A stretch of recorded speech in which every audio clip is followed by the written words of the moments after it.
Early in the morning. Alright, we ready? We ready. What's going on, people? It's your boy Cam, Topical Juice, and I'm here with a couple of fantastic guests with me today. Please introduce yourself for me. What are you saying? It's RDA at Rajante DeLewis Anderson. You can follow me on my Instagram, you already know, at ROSHAANTE. And my other guest. Gotta feel it. Got it for sure. What's up? Go on, come on, all that stuff. I'm gonna leave all their socials in the description below. We've literally just filmed we've actually been filming a couple of videos beforehand as well. So make sure you check those out beforehand, or after this video, sorry. But as you can see from the title, we're gonna be talking about, mainly gonna be focusing on the guests that I have with me and all of our journeys on YouTube. Highs, lows, what made us start, and all of that. So before we get into this video, smash the thumbs up for me, hit the bell to be notified, subscribe if you're new. Welcome all my new subscribers. Thank you for supporting and all of that. And yeah, let's get this started. So who out of you two, who actually started YouTube first? Him. Oh, okay. All right, what made you start then? I was just feeling gas one time. I was at my Marjay's yard, yeah, and I was just gassed. Like, I had my top open. I was doing them young boy things, you know what I'm saying? I had my hair freshly dyed. I was just acting all gassed and that. And that video only got about 2K. I don't know why, because like I was overly confident. Boy, 2K is still a lot. I get happy when my vids get 2K now, boy. Oh, is it? Are you mad? For me, I started by so when I was in like year 8, I had a YouTube account, and obviously I used to sing around school, and everybody used to be like to me, "Oh, you should like sing on YouTube," but I didn't actually think that YouTube was a thing. Do you get what I mean? I didn't think that even, I wasn't, not even, it wasn't about the money. I just didn't think, oh, I want to put my face up on there and everyone can just have access to me. That's what that's what I didn't want at first, but I did it. I built up the courage. I recorded this video and then I completely forgot about the video.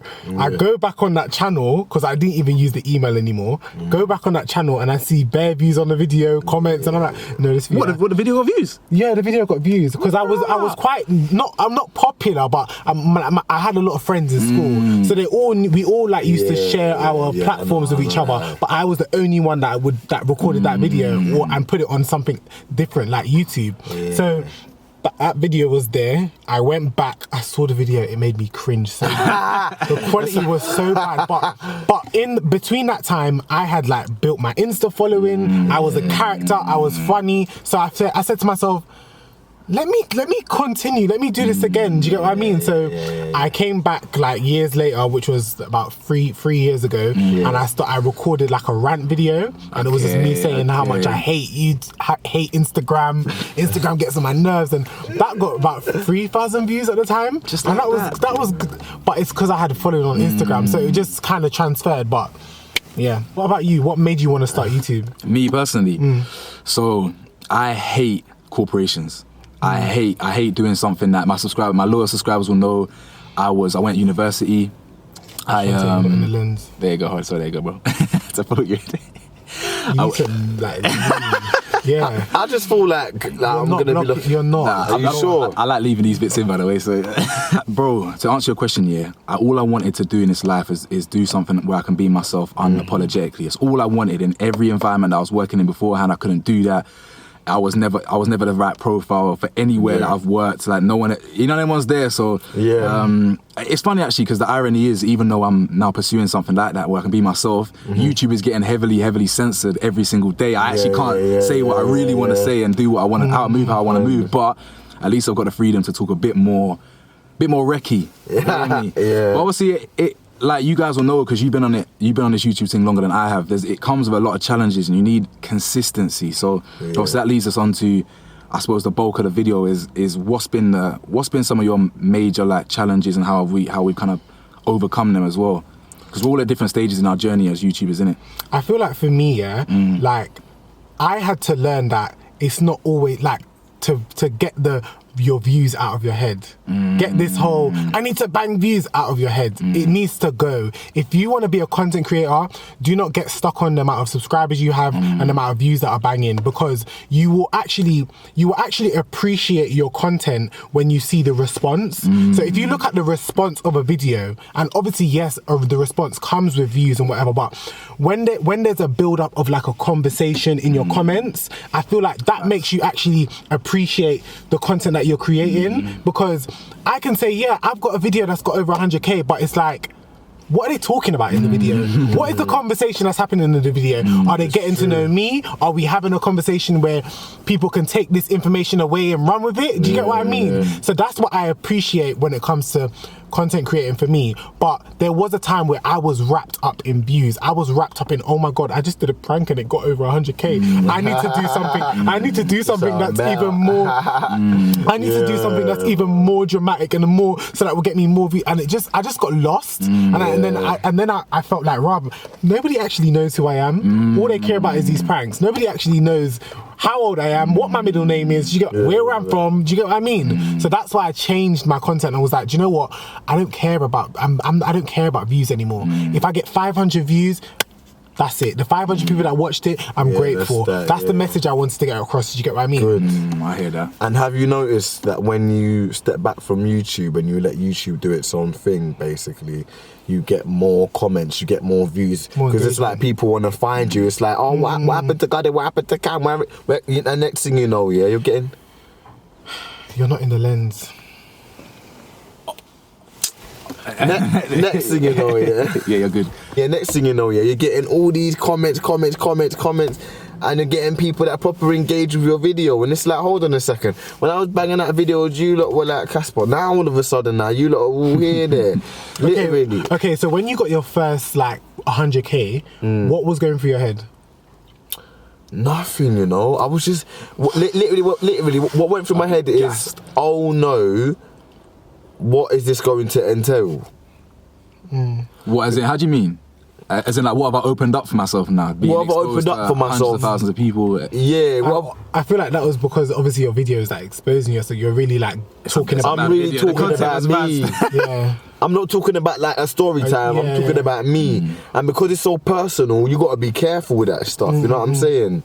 Another thing that I would say about social media is, and what I've had to learn yet, is that sometimes you can get wrapped up in content creating, and you can actually forget that you're a real person outside of your content. Very true. So when you have certain views on, say you're discussing something and you have certain views, you have to remember there's a real world once you turn off the camera. Yeah, do you get what I mean? true, and there's people that don't actually get that you can actually wind people up, and people will come and chase you down the street because you want to have an opinion on big YouTube. Do you get what I mean? So I've had to actually do that. I have to kind of calm down a bit when I'm giving my opinion on certain people, because certain people don't care about you sharing your view. They don't care about you. They don't care about They're like, what? It was only recently, like the other day, you were on the shade bar as well, innit? Right, exactly. And I'm sitting there and I'm thinking, hold on a second. What the? You know what? Yeah, I know. What did you do to even get on there? Like, you know what I'm saying? It was something controversial, and I don't think it was controversial. No. To us, or to you lot that know how I am, it's not controversial.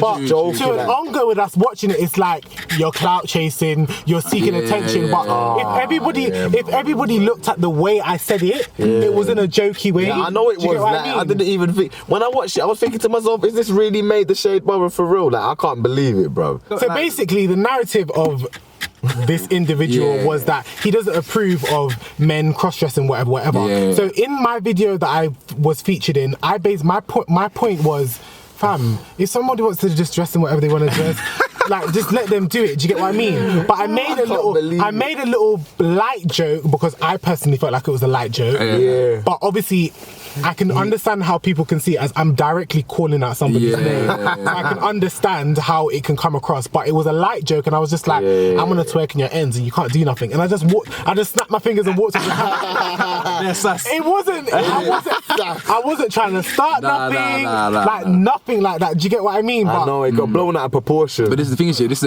leads me on to a good point here, because you made a good point on your Snap or your Instagram here. You basically said, all these blog channels, whatever, they're happy to do a story like this, but they didn't want to do a story on when you opened up about serious traumas, X, Y, Z, all the positivity. So that leads me on then. How do you deal as a YouTuber with with the hate, you know, the bigger you get. Because I'm a person that claps back all the time. So the bigger I get, like, I don't hold. No one's safe, innit? The safety's off in my comments. You feel me? With clapping back, you have to remember that you're a brand. Yeah, true. So, for example, if you go into a shop, if you go into the Nike store and you see red, blue, pink, and green clothes, So I'm even there a bit, boy. There you go. And then you walk up to those pink clothes and you're like, you turned it on you. Yeah, I don't know if that is that better. It's kind of. I think we look orange, I think bro. we should keep it going. Yeah, maybe, consistency. So if you walk into a Nike store, and there's red, blue, green, and pink clothes, and you might not like those pink clothes, the Nike colleagues can't turn around to you and be like, F off. Yeah, like, I don't care about your opinion. Do you get what I mean? So you can clap back because obviously it's your platform, but you've got to remember, eventually you want to be a brand. So you have to understand that there's people that are not going to agree with you. Do you get what I mean? For me, I've actually learned that I can't always look at my comments. If I know that what I'm about to put out is controversial, or 50% of those people are not going to agree with what I'm about to put up, I just have to know, do you know what? I'm not even going to look at these. And it's hard. Nah, it is hard. I hear you. And it's hard to not respond, but I'll just delete the comment. Do you get what I mean? Because if I delete the comment, then that will make people not even see that I've commented back and then want to get involved. It's too much. So I think that we've really like touched base on a lot of like for you future influencers, whatever, YouTubers, whatever you want to do with your life, social media based. Just always make sure that you can handle the heat when you go into that kitchen, because it be burning like hell sometimes. And we obviously want you guys to be able to hear from our experiences. And you know, YouTube can be your best friend or it can be your worst enemy. It's very simple. And another thing, do not get lost in the amount of followers you have, the amount of people that's giving you attention, because when you start to do those things, you actually, your brain goes like haywire. You want to do the most just to create the best kind of content. Do you get what I mean? You always want to live up to the previous video that did well, kind of thing. So just please don't get lost in content creating and just enjoy it. Do you get what I mean? Don't think about, because remember, when it comes to content, when you're a content creator, money wasn't involved in the beginning. Exactly. So you've got to remember why you remember why you started this. Yes, you can make money from it, but remember that you actually enjoyed it in the beginning. You enjoyed wanting to meet new people or engaging with other people. Do you get what I mean? Don't get lost in, oh my God, I made £1,000. Like, please, honestly. Yeah, don't be one of them people. Yeah, no, I get that 100 with what I think a lot of people tell you that if you do this YouTube thing for money, it's just not gonna bang. No, because you're not gonna make enough money unless you're making unless you've got like 500,000 views, guaranteed every video. You're not making money like that. I personally, you can't afford an apartment like that. I'm just hoping that the bigger I get, the more brand opportunities that I can have to go inside. You know what I'm saying? 100, bro. Yeah, that's all for today, guys. Thank you so much for being my guest today. I appreciate your insight. Like, we're on this journey together. I'm gonna meet you lot at the top in it. So, thank you so much to my guest, Gardere Ashante. I appreciate y'all. Appreciate y'all. Everything's gonna be all their description. That's not what I said. All their, what's the word I'm looking for? Yeah, so all their information will be in the description below. Make sure you hit all their new videos are out. Make sure you hit subscription button for all of them and myself included. I think that's all. Smash the like button and all of that. Follow me on Instagram, CamXGeorge, and we out. Cheers.